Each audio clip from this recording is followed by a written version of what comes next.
उपनिषद के द्वितीय अध्याय के प्रथम बल्ली के 15वें और अंतिम मंत्र को सुनते हैं। यथोदकं शुद्धे शुद्धमासिक्तं तादृगेव भवति एवं मुनिर्विजानात आत्मा भवति गौतम।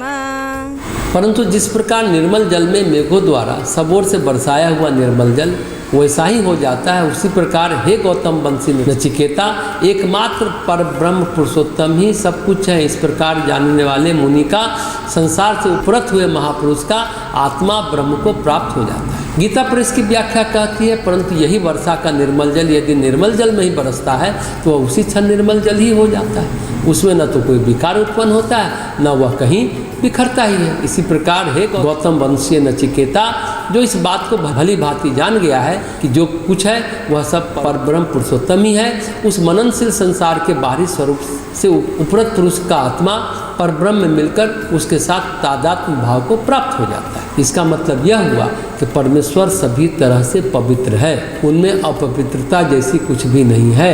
उनमें पवित्रता ही पवित्रता, निर्मलता ही निर्मलता है। कोई परम पवित्र है। उस ज्ञान को जानने के बाद सब कुछ परमात्मा में होता है। भेद, आसक्ति, विकार, उसकी संपूर्ण समाप्ति हो जाती है। जैसे गंगा जल की बूंद को डालने पर सारा जल शुद्ध हो जाता है, उसी तरह से परमात्मा में समस्त ज्ञान शुद्ध हो जाता है। तो यह बात भली भांति जाननी चाहिए कि कुछ भी शाश्वत नहीं रहता है, न देह, न मन, न प्राण, न बुद्धि। तो जो सभी तरफ से परमात्मा की ही धारणा, परमात्मा का ही ध्यान, परमात्मा का ही चिंतन करना चाहिए। परमात्मा के चिंतन के साथ सब कुछ मिला देना चाहिए। इस प्रकार द्वितीय अध्याय का प्रथम बल्ली समाप्त हुआ।